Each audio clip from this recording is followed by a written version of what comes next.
I talk about, in the preface of the book, The 1619 Project, being a young black girl growing up in a very white state and desperately searching for myself in the American story, wanting to know that I had relevance, that our people had contributed something to this nation, and not finding that. And so you feel a disconnect from your own country when you never see yourself reflected in the stories of your country. I think sometimes it can be hard for white Americans to understand what it's like to never see someone like you, how demeaning that is, how it feeds into feelings of inadequacy, and how we're all being shaped then by this false narrative about who are the true Americans, who are the people who helped build this land. And the 1619 Project hopes to fill in some of those holes, and other types of storytelling like the 1619 Project are so important for us all to be a part of the story. The New York Times published the 1619 Project. The legacy of slavery. We were told by virtue of our bondage, we could never be American. But it was by virtue of our bondage that we became the most American of all. I'm Nikole Hannah-Jones, and this is the Storytellers Spotlight. When I go back to what inspired me to become a storyteller and specifically a journalist, back when I was 11 years old, I got my first letter to the editor published in our local newspaper. This was 1988, and nerdy Nikole was watching the presidential primaries, and a black man named Jesse Jackson was running to become the first president of the United States. And he didn't do very well, and so my 11-year-old self wrote a letter to the editor. I said that I thought part of the reason he didn't do well was because he was black and that one day we would have a black president. And so every day I would go home and I would open the newspaper to the opinion page to see whether they had printed my letter to the editor. And one day they did. And I think it was that moment that I started to think about storytelling and journalism as a career. I've been thinking about the year 1619 since I was 15 years old.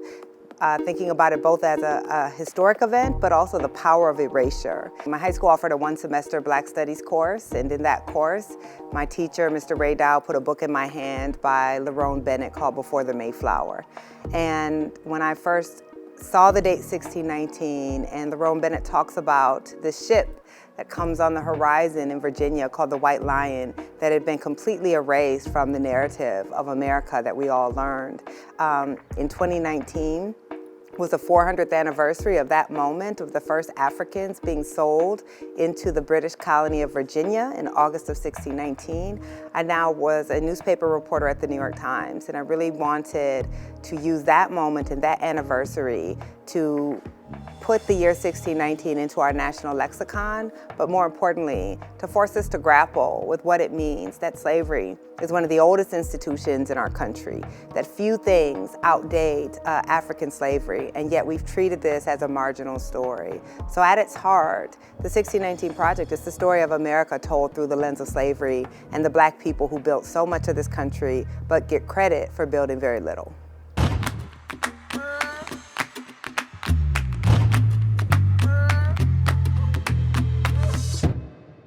Trust me when I say, nobody wants to get over slavery more than black people. It does not benefit black people that we are still living under the cloud of slavery. But we can't get over something that we have not actually ever addressed, that we have not acknowledged, that we haven't owned up to. So this is a hard history, the history of the United States, even though we're often taught this narrative of exceptionalism and freedom and progress. The history of the United States is like the history of any other nation. It's complicated, has a lot of ugly parts, and we've all been taught mythology. So when we think about slavery, every one of us should feel uncomfortable. We should feel pain. We should feel shame. And I think what we're asking people to do is to steer into that discomfort, because that's how you get in touch with your humanity. It's that discomfort that allows you to say, this was wrong, what we did. And facing it is the only way that we can overcome what happened. And the truth is not always going to make us feel good. But how else do we ensure that we learn from our past and that we don't make those same mistakes and that we work to repair it? The response to the 1619 Project has exceeded everything that my imagination could have come up with. The original project sold out of more than one print run. It was something that people wanted to keep for their families and pass on. It is something that so many Americans have embraced. It is being taught in thousands of schools across the country. And so this was a project on slavery and its legacy, something that we as a society have not wanted to deal with. So the fact that so many Americans embrace this project and we're learning from this project, I couldn't have imagined when I first pitched the project.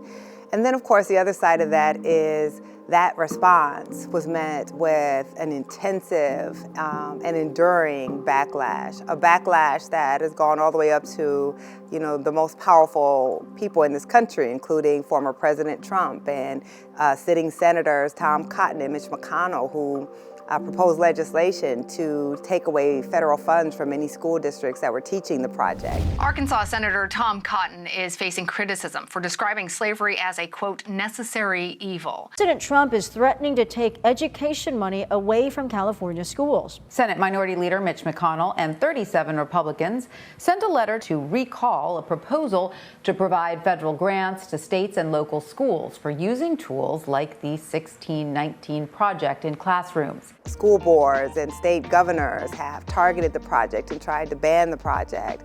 And I, of course, am the face of the project. So I've also then faced a particular backlash that in some ways has astounded me because I've been a journalist for 2 decades.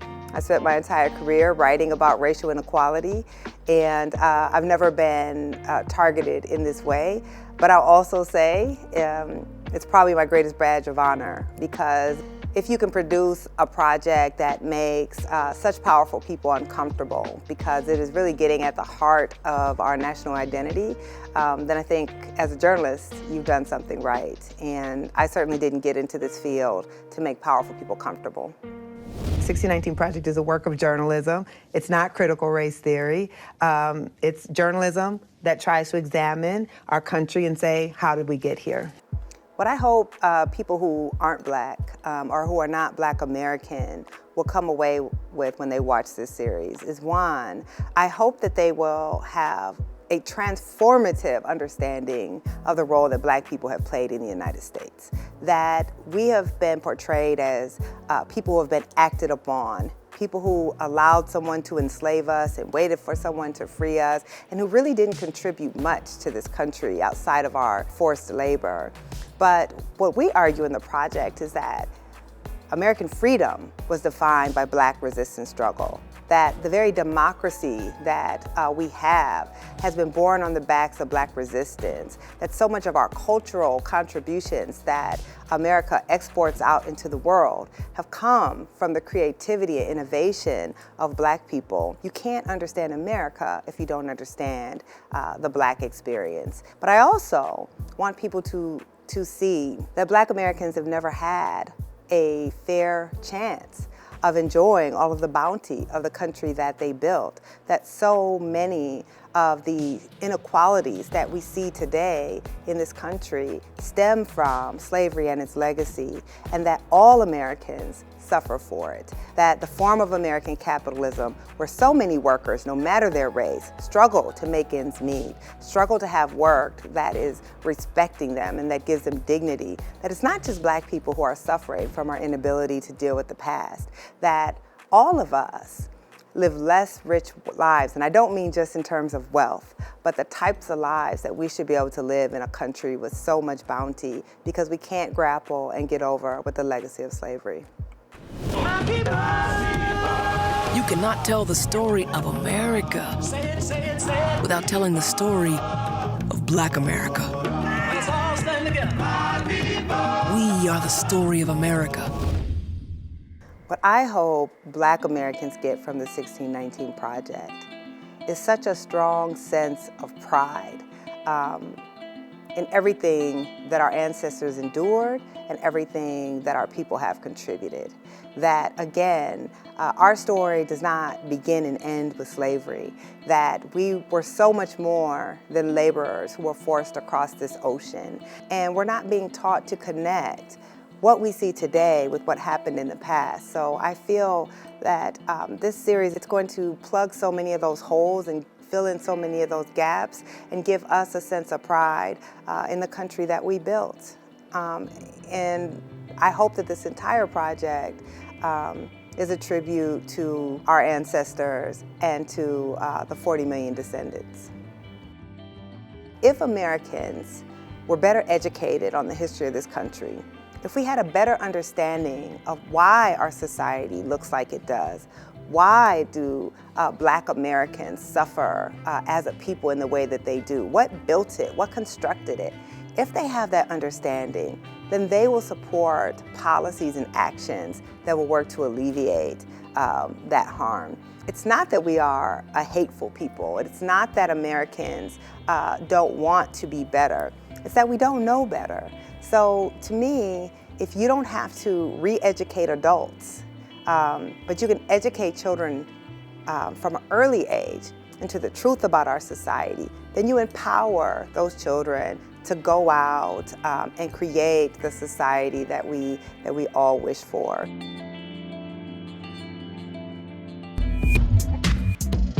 We are at the Gathering Spots here in Atlanta, celebrating the release of the 1619 Project on Hulu. I feel excited that this project is finally out in the world. I love hearing from people who've watched the episode and how the episodes have impacted them. So right now I'm on adrenaline high. I feel great. When I think about the 1619 Project and all that it represents when it's telling the story of Black history, of Black struggle, of Black resistance, and as I say, most importantly, of Black resilience, we had to be in Atlanta. This moment means a lot. I mean, to, learn some things about, our descendants and history that, I didn't even know, and that, thinking of growing up, things that should have been in the history books and it wasn't.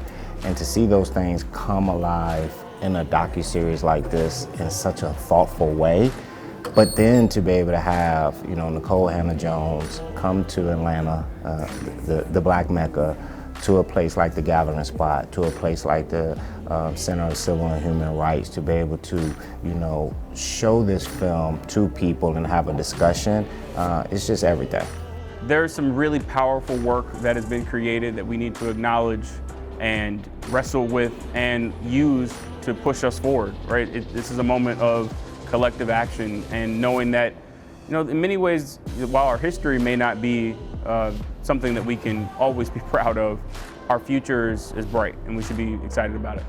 I think what this moment means to me is, as a Black storyteller, there were many times in my early career where I was told if you told Black stories, you couldn't be successful, that these weren't things that a wider audience would be interested in. So to have arrived at this moment without selling myself out, without selling my people's stories out, and to be able to do something this big by just telling the truth, I feel vindicated, and I feel excited for the rest of the series to be out in the world. I believe that journalism is my form of activism, but I am an activist. Like I don't pretend that my journalism is just because I want people to know. I want people to know and do something, and that's the work of my life. This moment is a realization of our vision. We, again, imagined a world where we would be able to bring in the people and talk about the things that really matter to us the most. And today represented that. It was us coming together as a community, yes, talking about our past, but also talking about our future. Part of our shame is we haven't been taught our history. Yeah. And so we believe that we didn't fight. We believe that we didn't resist. We believe that the only thing we gave this country was our ability to pick cotton. We believe that because no one has told us the truth, and they still don't want us to know the truth. So this event means a lot to me just because I have so much respect for the courage and the work that Nikole Hannah-Jones has done, and how it is that she's shown a light on truth within our country, and how it is that democracy is fought for, how freedom is striven for, and how it is that justice is a calculus that we're still negotiating. So it means a lot to be here and to be in the company of someone who is as committed and as courageous as Nikole Hannah-Jones. It's very important for us because going to HBCUs, you come here and you attend HBCUs to learn about your history. So coming to events that are for us and coming to like something like this to watch the screening and hear words from Ms. Jones, it's very important for us. It's so important for the Black community to really understand where they come from, to understand their history, to understand our effect on this country. And I feel like it's wonderful to be able to connect with Black students, connect with the community in this way, besides from books and just telling them and, offering a space where they can, enjoy some snacks and watch a movie on their history. We have to keep pressing, and we have to keep telling these stories, and we have to also start thinking about where do we go from here. Our audiences should care about this conversation because this legacy is shaping all of our lives. It is distorting our lives, right? We are the most carceral nation in the world. We have the most gun violence. We just all collectively witnessed another Black man brutally killed by police. We can try to ignore this past, but this past is not ignoring us. So we all have a stake in building the future that we want. No people had a greater claim to the American flag than we do.